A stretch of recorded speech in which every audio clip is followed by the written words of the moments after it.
Hello, welcome back to Rev Solution. I'm going to try a different style of video, so I'm going to get on the motorbike at night. So, join me for this summary review on the Honda Africa Twin Adventure Sport.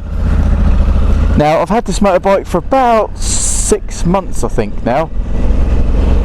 It's been a fantastic motorcycle. I'm absolutely loving it. Honestly, what a purchase this bike has been. So what I'm going to talk to you today is basically just a summary of how I'm finding the Africa Twin. So without further ado, and I hate saying that because it's just a silly saying, let's get into it. At some point, if the traffic lights decide to turn, which they are not doing right now. This is the other thing with motorcycles. You come up to a set of traffic lights, they never read the fact that the bike is sat waiting to come out. So you end up sitting at traffic lights for absolutely ages. So how am I finding the Africa Twin? This bike is stupidly comfortable.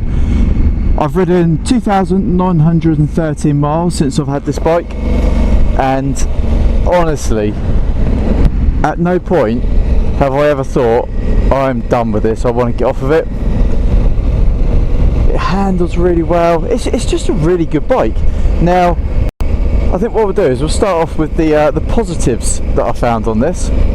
So the first positive I'll go through is the fact that it is a very, very comfortable motorcycle. The seating position is fantastic. Your legs are slightly bent backwards, but they're not causing. It's not like to the point where you get knee ache and joint ache. They're still a reasonably comfortable position.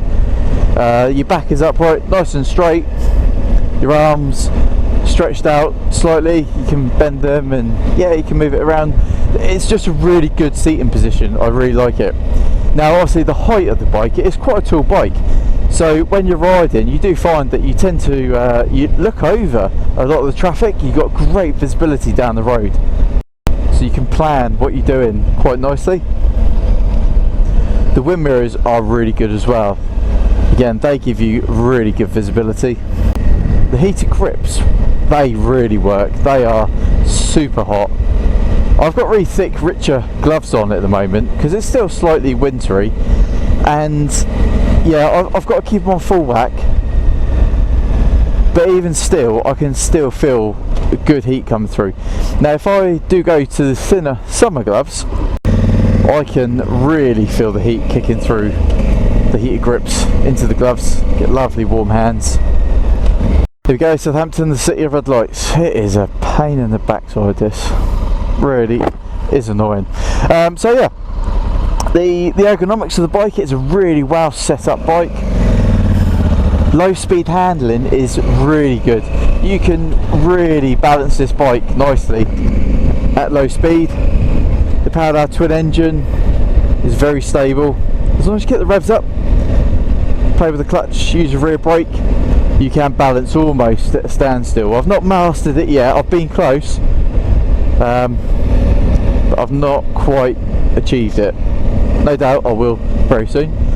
The display is brilliant. It is very informative. You've got a lot of information there. The controls on the near side, they look complicated to start with, however they're not. They really are easy to master. Yeah, it's just a brilliant informative display. You obviously got the gold, the bronze and the silver display settings, so you can go through your own custom menus. There's 2 customizable user interfaces, and the others are presets. Just changes power, traction, delivery, the wheelie control. They are really good. It's got Apple CarPlay, it's got Android CarPlay. I'll get onto that in a minute, but that is a positive that it does come with it. The lights are good. They're not the best, but they are good. You've got your high beam. You can't really see it in the urban environment at the moment. It's a bit too light. I've had to add some spotlights to the bike just to give my the bike a bit more of that aggressive off-road stance.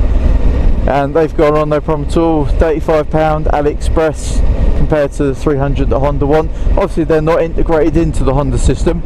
They are standalone. I've got my button down there, but they do the job. They give a good amount of extra light onto the bike.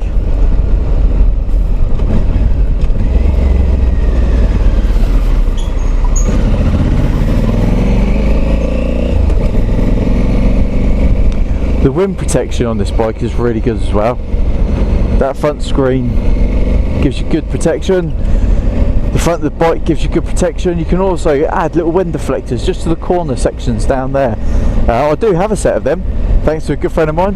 Shout out to Steve. Got some nice wind deflectors I need to add. So again, the protection on a long ride is very good. Now, I was doing a 90-mile commute at one point on this bike. I was racking the miles up on the motorways, and this bike, you get on the motorway network, flick cruise control on, sit back and just lap the miles up on this bike. It is really good. It's amazing on fuel economy.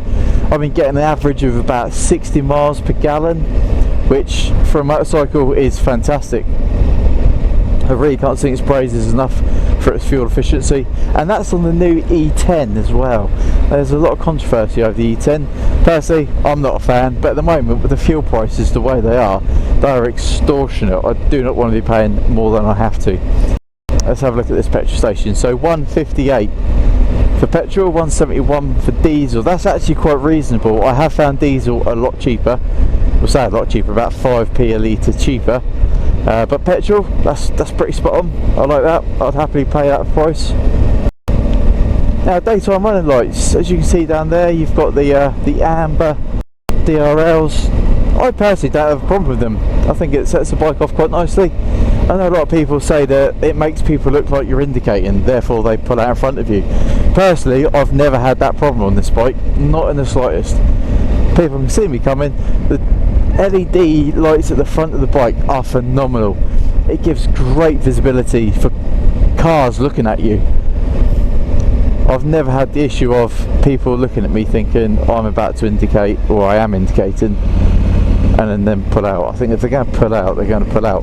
But with the added spotlights I've added on this bike, I haven't had, thankfully, touch wood, anyone try to pull out in front of me yet. On all the other bikes I've had a lot of people try and pull out in front of me and then pull out in front of me. So yeah, I'm impressed with the amount of lights the Africa Twin has got at the front and how bright they are. They're not dazzling. I've had a couple of people riding in front of me on intercoms and they've said you can see me comfortably. So that is all good.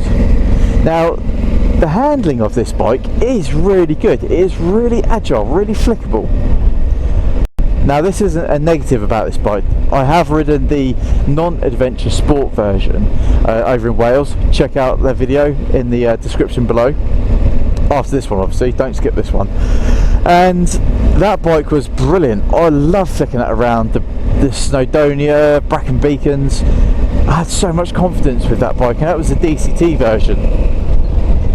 This one, however, I am struggling slightly with just the confidence with the bike. It's got the Karoo Street 3 tyres, I believe.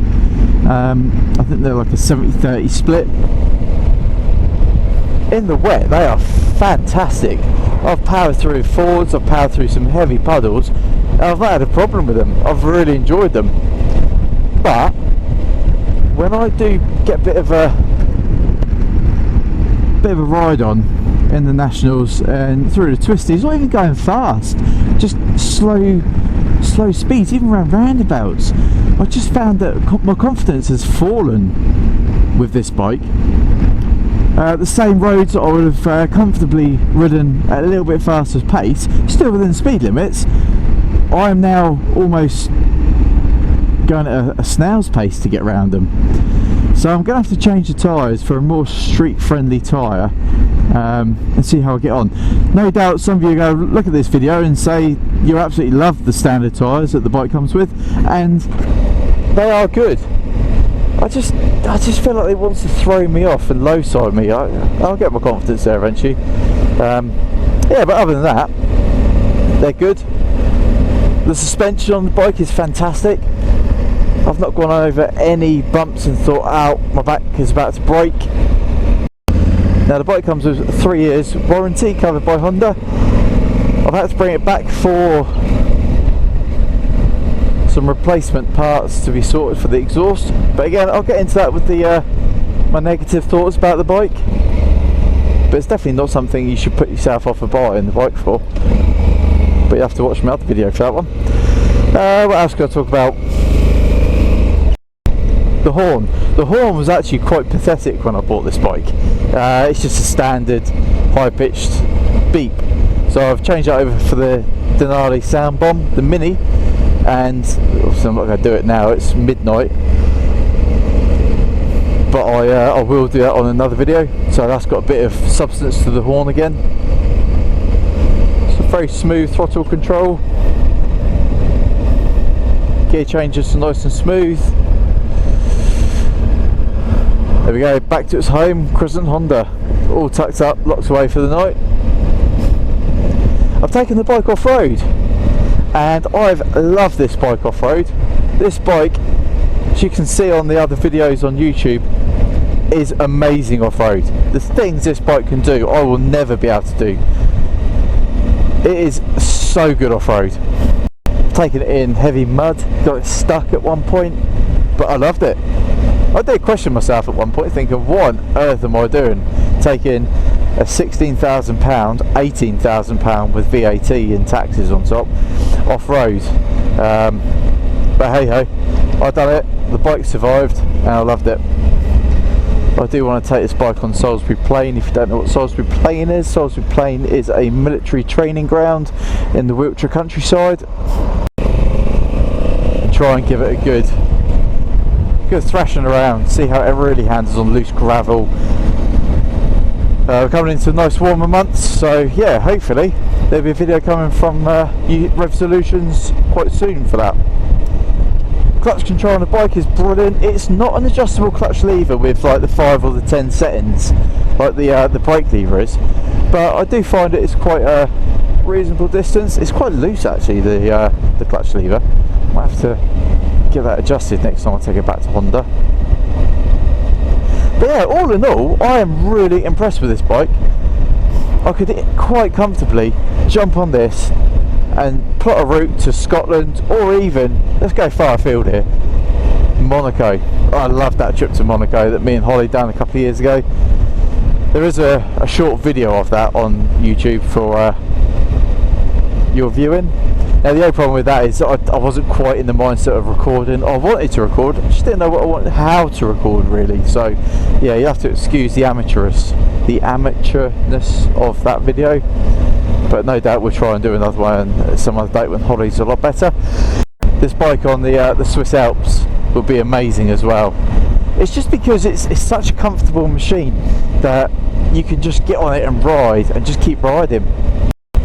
So I'm going to wrap up the video there. That's just a quick insight of how I find the Africa Twin from an owner's perspective at just under 3,000 miles. If you like this video, please leave a comment in the comment section below. Let me know what you think about the Africa Twin. Do you own one? What's your positives about the Africa Twin? And I'll try and reply. I do read every comment that notifies me that someone's left a comment.